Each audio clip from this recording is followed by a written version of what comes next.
वादी गुरेज एक ऐसी जगह है जो वादी से तकरीबन 6 महीने अलग थलग हो जाती है।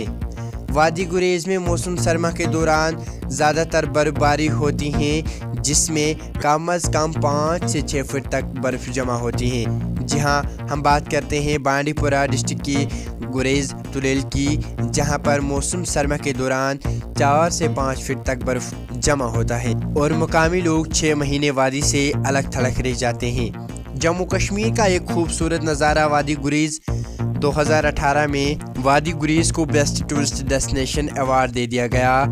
वादी गुरेज में एक बेस्ट टूरिस्ट डेस्टिनेशन जिसे हम कैंपिंग साइट गुरेज कहते हैं, वहाँ पर भी काफ़ी सारे सयाह मौसम खज़ां के वक्त आते हुए नज़र आए। इधर गुड मॉर्निंग गुरेज के सहाफ़ियों ने मुकामी लोगों से जानने की कोशिश की कि अक्सर वो बेशतर जब 6 महीने वादी से अलग थलग रह जाता है तो यहाँ क्या कुछ करना पड़ता है। लोगों ने जो हमारे साथ बातचीत की कि इसके अंदाज में तकरीबन 5 से 6 फुट बर्फ़ जमा होती थी। वहाँ के मकान लकड़ियों से बने हुए होते हैं। इनकी भाषा पूरे हिंदुस्तान मुल्क के अलग थलग होती है, जिसे हम दरजशीन कहते हैं। दरजशीन लोग पुराने ज़माने में अपनी देसी दवाइयों के साथ साथ देसी इलाज का करते थे।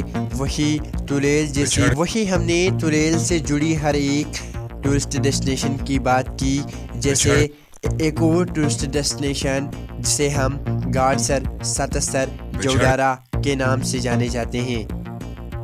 इनके रास्ते सोनमर्ग से होते हुए गाडसर, सतसर, विष्णुसर पर जुड़ जाते हैं। एक रास्ते गाँव वजीरी थल से होकर भी जोडारा, गाडसर, सतसर में जुड़ जाते हैं। ये एक ऐसी खूबसूरत टूरिस्ट डेस्टिनेशन है जहां पर साल 2024 में 3 लाख से जाहिर टूरिस्ट वहां की तरफ रुख करते हुए नजर आए थे।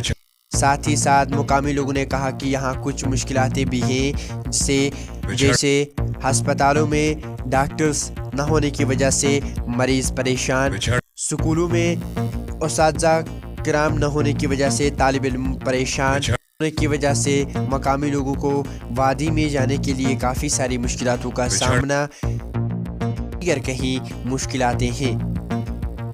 मकामी लोगों ने कहा कि साल 2004 से पहले की बात है कि यहाँ पर इलेक्ट्रिसिटी का नाम व निशान नहीं था, जिस पर वहाँ के रिहायश लकड़ी जलाकर ही अपना गुजारा करते थे।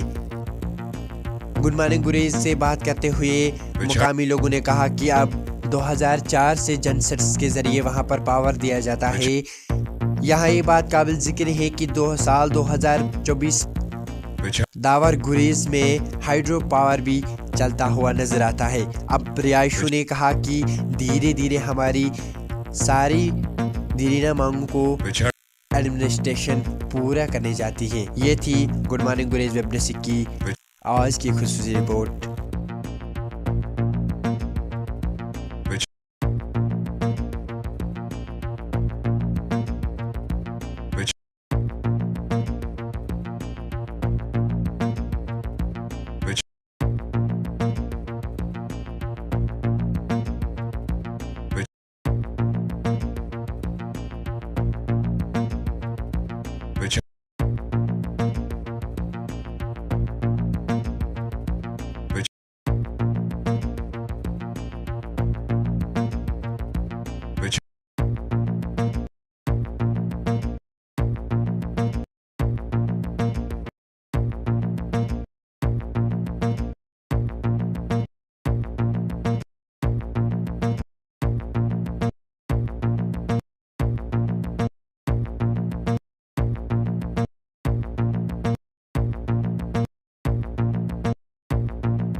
ये चील का लकड़ी है, इससे हम दरवाजे भी बना सकते हैं और खिड़कियाँ भी बनाते हैं। इसका जो किलम होता है, किलम जानते हैं आप?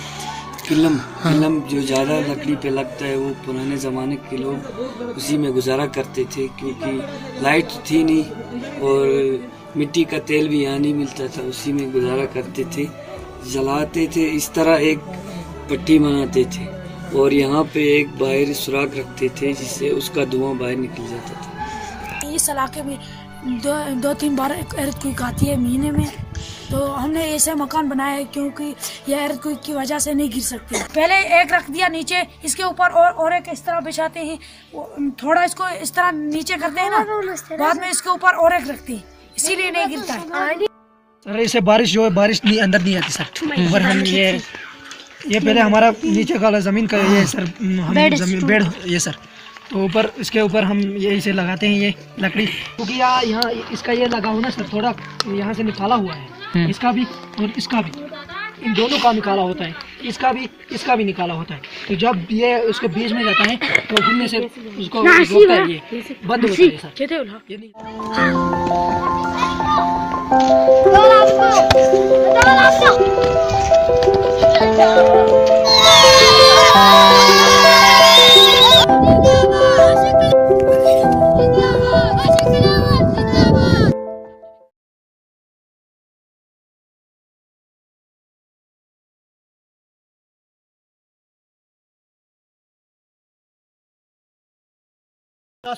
पिछले साल जो विंटर में गिरी थी 10 फुट से ऊपर गिरी थी, 15 फुट बर्फ गिर गई थी।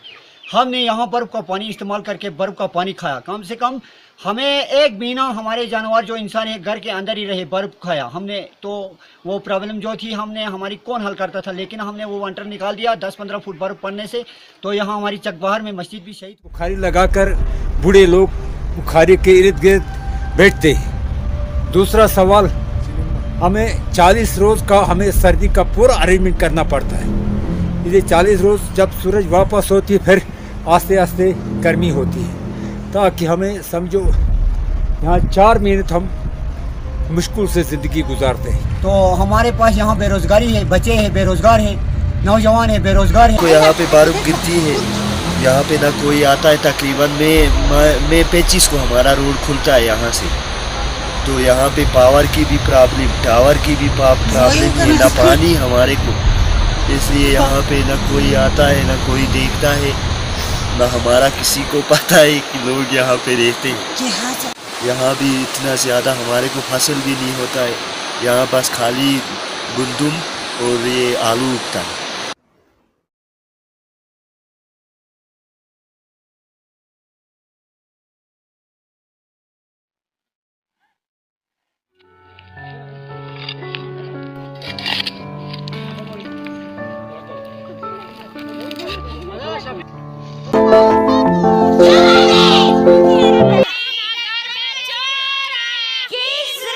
मजीद मुनफरिद और दिलचस्प वीडियोस के लिए हमारी YouTube चैनल जरूर सब्सक्राइब करें।